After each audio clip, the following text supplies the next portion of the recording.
एकदम। अब मैं प्ले कर। नमस्कार, मैं हूं रतन राज पुरोहित और आप देख रहे हैं पब्लिक टॉक्स। मैं राजस्थान की मरुधरा पर आया हूं, जिसको जाना जाता है मालानी के क्षेत्र से।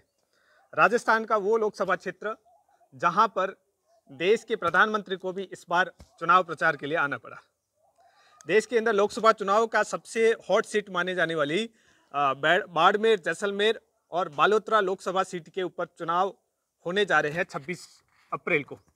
परंतु इस सीट को सबसे हॉट सीट माना जा रहा है। यहाँ पर भारतीय जनता पार्टी ने अपने पूर्व कार्यकर्ता और पूर्व एमपी कैलाश चौधरी को एक बार फिर से दोहराया है चेहरे के रूप में। कांग्रेस ने इस बार आरएलपी के साथ गठबंधन करके उमेदराम बेनीवाल को इस बार उन्होंने खड़ा किया है, जिसमें दो पार्टियों का गठबंधन है और ऐसा भी बोल सकते हैं कि इंडिया गठबंधन है उसके अंदर। तीसरा एक यहाँ पर निर्दलीय उम्मीदवार है जिसका नाम है रविंद्र सिंह भाटी, जिसकी चर्चा पूरे देश भर के अंदर, अलग अलग प्रांत के अंदर, अलग अलग गांव ढाणी के अंदर भी हो रही है। मैं आज राजस्थान के बाड़मेर के अंदर बालेरा गांव की ढाणी के अंदर आया हूं। वहां लोगों से बहुत चर्चाएं करी।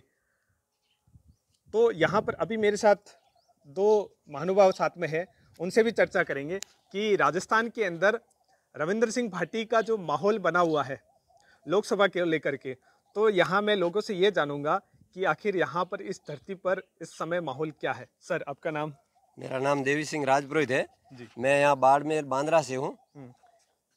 तो माहौल का तो ये क्या बताऊँ आपको। माहौल वैसे मैं तो बीजेपी का आदमी हूँ, मगर आज का माहौल ये है कि हम बदलाव चाहते हैं, युवा पीढ़ी में जाना चाहते हैं।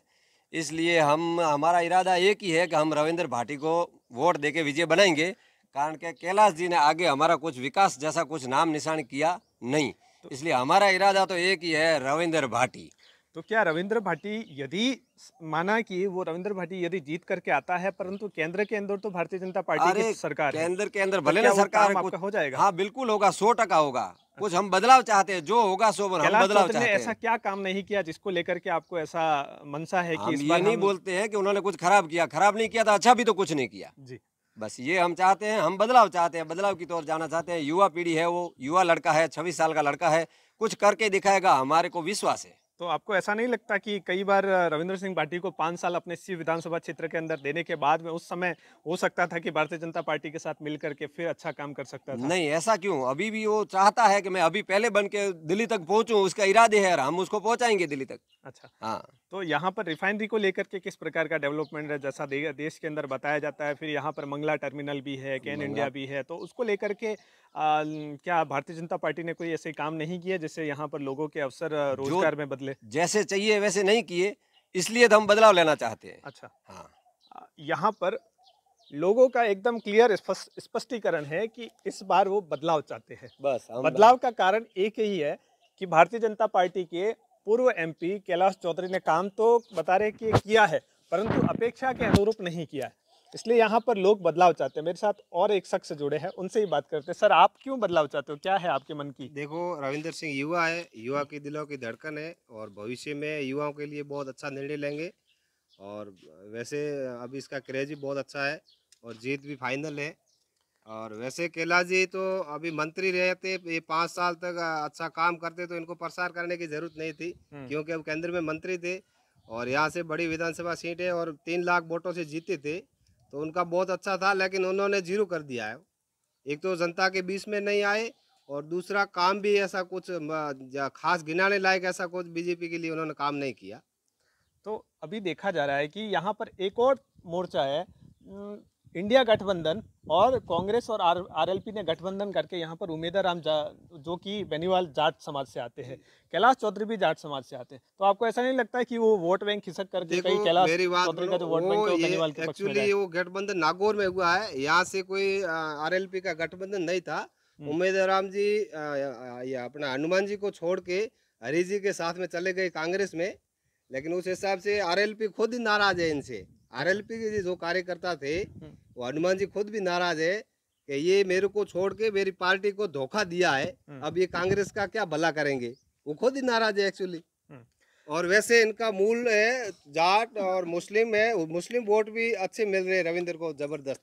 तो यहाँ पर देखा जा रहा है कि युवाओं के अंदर और केवल युवाओं के अंदर जोश है ऐसा नहीं है, यहाँ पर बुजुर्ग, बच्चे, सभी के अंदर रविंद्र सिंह भाटी को लेकर के करेज है। मेरे साथ एक और शख्स यहाँ पर जुड़े हैं, उनसे भी आकर के हम चर्चा करते हैं कि आखिर ऐसा जोश एकदम से उछाल के रूप में कैसा आया, क्योंकि रविंद्र सिंह भाटी तो यहाँ पर ढानी के अंदर यदि किसी को पूछा जाता था आज से 15-20 दिन पहले तो यहाँ नाम जानते ही नहीं थे। आखिर इसके पीछे क्या कारण रहा है कि रविंद्र सिंह भाटी एकदम से उछाल आ गया और देश के ही अन्य कोनों में नहीं विदेशों के अंदर भी ये नाम गूंजने लगा? क्या कारण रहा है मेन ऐसा? कारण ये है कि वो राजस्थानी भाषा को बहुत ही प्रोत्साहन दे रहे, राजस्थानी भाषा को, मूल भाषा को। अब उनको अगर अच्छा दर्जा मिले तो बहुत ही गर्व की बात है हमें, राजस्थानी भाषा राष्ट्रभाषा घोषित हो। तो मेन बात तो यही है कि वो राजस्थानी भाषा में बहुत ही अच्छे वक्ता है, अच्छे बोलते हैं। बाहर विदेश जाते तो भी राजस्थानी में ही भाषण देते हैं, तो हमें बहुत अच्छा लगता है। और युवाओं में क्रेज़ है कि रविंद्र सिंह भाटी, एक ही नारा भाटी। जहाँ पर भी हम देखते हैं कि मायड़ भाषा को लेकर के जहाँ पर कोई भी वक्ता यदि अपने प्रवचन हो या बौद्धिक हो या कोई अन्य बात कहने की क्षमता रखता है अपनी मायड़ भाषा के अंदर, तो वहाँ पर हर प्रकार के समाज के वर्ग के लोग आकर के जुड़ते हैं। रविंद्र सिंह भाटी को लेकर के यही खास चर्चा है कि वो किसी भी इंटरव्यू के अंदर या कोई भी बात अपनी रखते हैं। इवन जब उन्होंने विधानसभा में पहली बार भी अपनी शपथ ली थी और विधानसभा में अपनी बात रखी थी तो मायड़ भाषा में रखी थी, और मायड़ भाषा के अंदर लोगों के अंदर बहुत बड़ा करेज रहता है क्योंकि वो बात लोगों के हृदय तल तक जाकर के टकराती है।